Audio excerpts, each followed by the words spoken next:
हर किस्म के रूहानी जिस्मानी मसाइल और वज़ाइफ के लिए पीर इकबाल कुरैशी चैनल को सब्सक्राइब करें। नहमदुहु व नुसल्ली व नुसल्लिमु अला रसूलिहिल करीम, अम्मा बादु फ़अऊज़ु बिल्लाहि मिनश शैतानिर रजीम, बिस्मिल्लाहिर रहमानिर रहीम। सलातुत तस्बीह एक नमाज है जिसका बहुत से लोगों को शौक़ और ज़ौक़ होता है कि हम उसको अदा करें, और बाज़ ऐसी नमाज़ें अल्लाह के रसूल सल्लल्लाहु अलैहि वसल्लम की तरफ से फ़राइज़ के अलावा बतलाई गई हैं जिससे इंसान के गुनाह भी माफ़ होते हैं और इंसान का ताल्लुक़ भी अल्लाह से मज़बूत होता है। उनमें सबसे मज़बूत जो नमाज है वो सलातुत तस्बीह की है, जो अहदीस की बहुत सी कुतुब में आई है, जिनमें एक तो अबू दाऊद शरीफ के अंदर हदीस है और दूसरी जामे तिर्मिज़ी के अंदर हदीस आई है।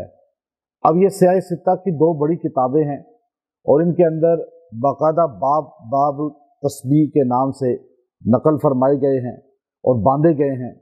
तो अब ये नमाज की अफादियत जो है हदीस सियाह सित्ता से मिलती है।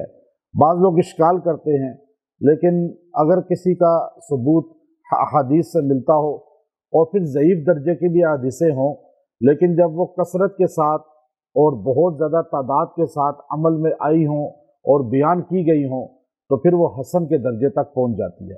और हसन के दर्जे तक जब हदीस पहुंचती है तो फिर वो एक सबूत हो जाता है अमल का, और उसकी एक अफादियत वाज़े हो जाती है और सनद खुद एक बन जाती है। अब देखिए कि अबू दाऊद शरीफ के अंदर ये हदीस है कि नबी सल्लल्लाहु अलैहि वसल्लम अपने चचा हज़रत अब्बास रज़ी अल्लाह ताला अन्हु से खिताब फरमाते हैं, और इब्ने अब्बास रज़ी अल्लाह ताला अन्हु रावी हैं। वो फरमाते हैं कि आपने फरमाया या अब्बास या अम्मा, ऐ मेरे चचा जान, और फिर अना ओती का, कि मैं आपको कोई चीज़ देना चाहता हूँ, यानी कोई ख़ास तोहफ़ा आपको देना चाहता हूँ, ऐसा तोहफ़ा कि जो बिल्कुल इससे पहले आपको नहीं मिला, और ये ख़ास तौर पे अहले बैत को दिया गया है। ये जो सलातुत तस्बीह है ये दर हकीकत अहले बैत से हमें तोहफ़ा मिला है, और इसकी सनद भी अहले बैत ही इब्ने अब्बास रज़ी अल्लाह ताला अन्हु रावी खुद हैं। तो अब इसलिए ये अमल जो है गोया के अहले बैत का एक मुजर्रब अमल हो गया और मुस्तनद अमल हो गया। तो आपने फरमाया इज़ा ओती का, कि अगर आपने जो है इज़ा आपने ये अमल कर लिया तो गफ़रल्लाहु ज़ंबक, अल्लाह ताला आपके गुनाहों को माफ़ कर देगा। अव्वलहु व आखिरहु, ज़ाहिरहु व बातिनहु, हदीसहु व कदीमहु, और सगीरहु व कबीरहु। अब ये 10 किस्म के गुनाहों को नबी सल्लल्लाहु अलैहि वसल्लम ने खुद इरशाद फरमाया कि ऐ मेरे चचा, अगर आपने ये काम किया तो अल्लाह ताला आपके अव्वल, आखिर, ज़ाहिर, पोशीदा, और सिर्रहु व अलानियतहु, छुपे हुए या ज़ाहिर जो आप मजमे में गुनाह करते हैं, या सगीरहु व कबीरहु, छोटे गुनाह या बड़े गुनाह, ये जितने गुनाह हैं ये अल्लाह ताला आपके सारे माफ़ कर देगा। अब ये आप सल्लल्लाहु अलैहि वसल्लम ने फरमाया, उसके बाद फरमाया कि इन इस्तताअता अन तुसल्ली कुल्ल यौमिन मर्रा, अगर आपकी ताकत हो तो आप इसको रोज़ाना एक बार पढ़ें। फ़इन लम तफ़अल, और अगर आप रोज़ाना नहीं पढ़ सकते, वफ़ी कुल्ल जुमअतिन मर्रा, तो हफ्ते में एक बार पढ़ लें। फ़इन लम तफ़अल वफ़ी कुल्ल शहरिन मर्रा, अगर आप हफ्ते में भी एक बार जो है नहीं पढ़ सकते तो महीने में एक बार पढ़ लें।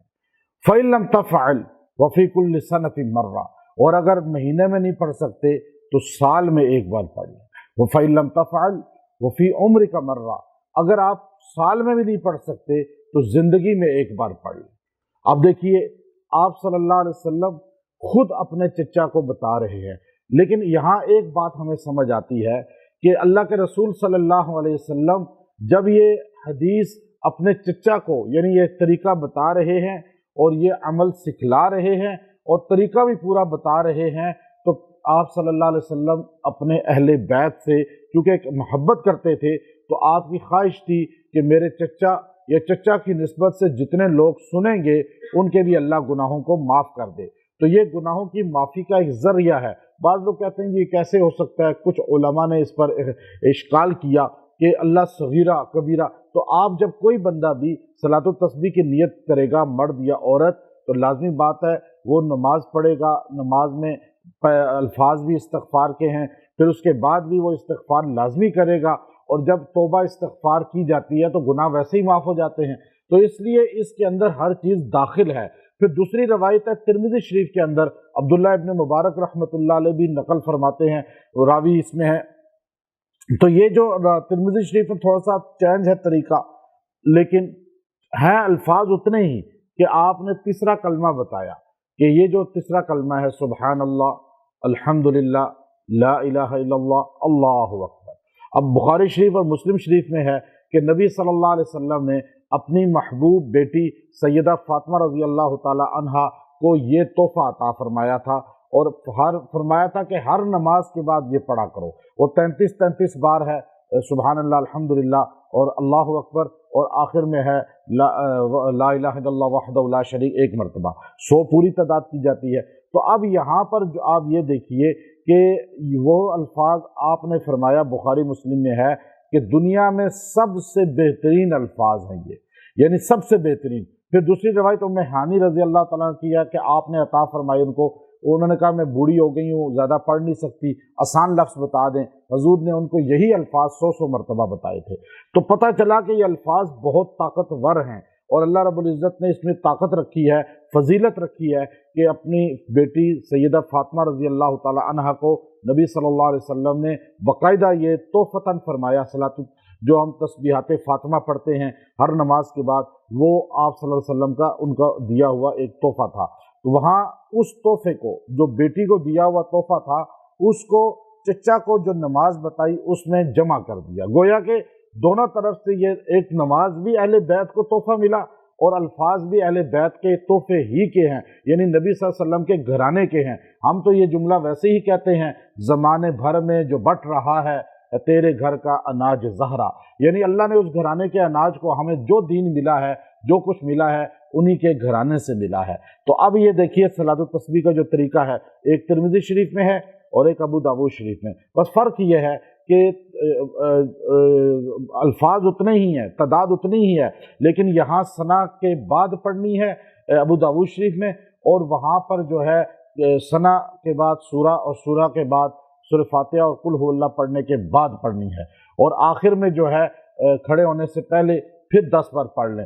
وہ طریقہ وہاں پر ہے جو ترمذی شریف میں، لیکن میں آپ کو ایک ہی طریقہ بتاتا ہوں جو ابو داؤد شریف میں ہے، اور جو سہل ہے، اور جو ہمارے احناف کے اس کے مطابق بھی زیادہ مطابقت رکھتا ہے، کہ آپ نے فرمایا کہ آپ جب 4 رکعت نماز پڑھیں، اب یہ 4 رکعت 2 سلام سے بھی ہو سکتی ہے، ایک سے بھی، لیکن جب نفل کا ٹائم ہوتا ہے آپ اس وقت پڑھ سکتے ہیں۔ اب جو نوافل کے اوقات ہیں، جب مکروہ نہیں ہے، جو ممنوع ٹائم نہیں ہے، تو آپ یہ پڑھ سکتے ہیں دن یا رات کسی بھی لمحے۔ 4 رکعت جماعتوں سے، یہ کہ جماعت سے کرانا یہ بھی جائز نہیں ہے، عورتیں اکثر جماعت کرتی ہیں، مرد کرتے ہیں، یہ جائز نہیں ہے، عورتوں کی تو ویسے ہی جائز نہیں، تو مردوں کی بھی جماعت جائز نہیں ہے۔ اور صلاۃ التسبیح کے لیے لوگوں کو جمع کیا جاتا ہے، تشہیر کی جاتی ہے، وہ بھی جائز نہیں ہے۔ یہ ایک نماز ہے نوافل میں سے، نفل نماز کی جماعت نہیں ہوتی اور نفل نماز کی تشہیر نہیں ہوتی، اور یہ گھر میں پڑھنا زیادہ افضل ہوتا ہے۔ ہمارے ہاں چونکہ بدعات رسومات زیادہ داخل ہو گئی ہیں، اس لیے اس نماز کو اب تشہیر کر کے پھر خواتین اس کو بڑی تعداد میں جمع ہو کے پڑھنے کی کوشش کرتی ہیں، جس کا کوئی تعلق نہیں شریعت سے، اور وہ کام خراب ہو جاتا ہے۔ یعنی جو آپ اس طرح کے صلاۃ تسبیح پڑھیں گے تشہیر کر کے اور جمع کر کے، تو اس سے آپ اس افادیت کو کھو بیٹھیں گے جو نبی صلی اللہ علیہ وسلم نے انفرادی اپنے چچا کو بتائی تھی۔ یہ انفرادی عبادت ہے۔ تو اس کا طریقہ یہ ہے کہ آپ پہلے ثنا پڑھیں اللہ اکبر کے بعد، اور اس کے بعد جو ہے سورہ فاتحہ سے پہلے اس کو 15 مرتبہ پڑھیں، سبحان اللہ، الحمدللہ، لا الہ الا اللہ، اللہ اکبر۔ پھر اس کے بعد جو ہے آپ سورہ پڑھیں، سورہ فاتحہ کے بعد کوئی بھی قل هو اللہ یا کوئی، اس کے بعد 10 بار پڑھیں۔ پھر اس کے بعد جو ہے آپ رکوع میں جائیں، رکوع میں جا کے بھی 10 بار پڑھیں۔ پھر آپ رکوع سے اٹھیں تو 10 بار پڑھیں۔ پھر آپ سجدے میں جائیں، پہلے سجدے میں بھی 10 بار پڑھیں، اور سجدے کے درمیان بھی 10 بار پڑھیں، پھر دوسرے سجدہ میں بھی 10 بار پڑھیں۔ یوں آپ کا 75 کا ہندسہ پورا ہو جائے گا۔ اب آپ جو ہے اس میں دوسری رکعت میں اٹھیں گے، پھر اسی طرح پڑھیں گے، تیسری رکعت میں پھر اسی طرح پڑھیں گے، چوتھی رکعت میں پھر اسی طرح پڑھیں گے۔ اب اگر آپ نے مثال کے طور پہ آپ نے کھڑے ہوئے नमाज सूरह फातिहा से पहले आपको 15 मरतबा पढ़ना भूल गया तो आप जो है रुकू में चले गए तो रुकू में पढ़ लें। अब आप रुकू में भूल गए तो खड़े होके नहीं पढ़ना, रुकन में जो आप भूलेंगे तो उसको रुकन में ही अदा करेंगे जो रुकन है। जैसे क़याम, रुकू, सजदा, ये 3 जगह हैं रुकन है। अगर आप इनमें से किसी जगह भूल गए इन तीनों में से किसी जगह अदा करें। ये नहीं कि आप कादा में या कोमा में अदा कर लें, वो रुकन नहीं है नमाज का। तो इसलिए ये रुकन है। आपने अगर 3 जगह भूल गए तो तीनों जगह इकट्ठी कर सकते हैं, तो ये इकट्ठे हो सकते हैं। अब इसको उंगलियों पे तस्बीह नहीं रखनी पास कि तस्बीह रख के ऐसे बांध के पढ़ें, तस्बीह को हाथ में दबाएं, ये नहीं। आप उंगलियों पे अपना रखें, उंगली हल्की हल्की मामूली से दबाते रहें। इस तरह आपको ये उंगलियां 5 होती हैं और उंगलियों में खाने 15 होते हैं, आपको याद हो सकता है, इतना मुश्किल काम नहीं है। उंगली को आराम आराम से दबाएं, हल्का हल्का हल्का हल्का, इस तरह ना उठाएं ना उसको हिलाएं इस तरह, बल्कि अंदर अपनी एक फीलिंग आप प्रैक्टिस कर लें, इतना मुश्किल काम नहीं है। आप इस तरह नमाज को अदा करें, अल्लाह ताला इसकी बरकत से आपके अव्वल आखिर, सगीरा कबीरा, ज़ाहिर बातिन, कस्तन आमदन, जितने भी गुनाह हैं सहवन, वो सारे अल्लाह रब्बुल इज़्ज़त माफ़ फरमाएंगे। और इसकी बरकत से जो है इंसान को अल्लाह रब्बुल इज़्ज़त जो है तौबा की सही सच्ची तौबा की तौफीक अता फरमाते हैं। व आखिर दावाना अनिल हम्दुलिल्लाहि रब्बिल आलमीन।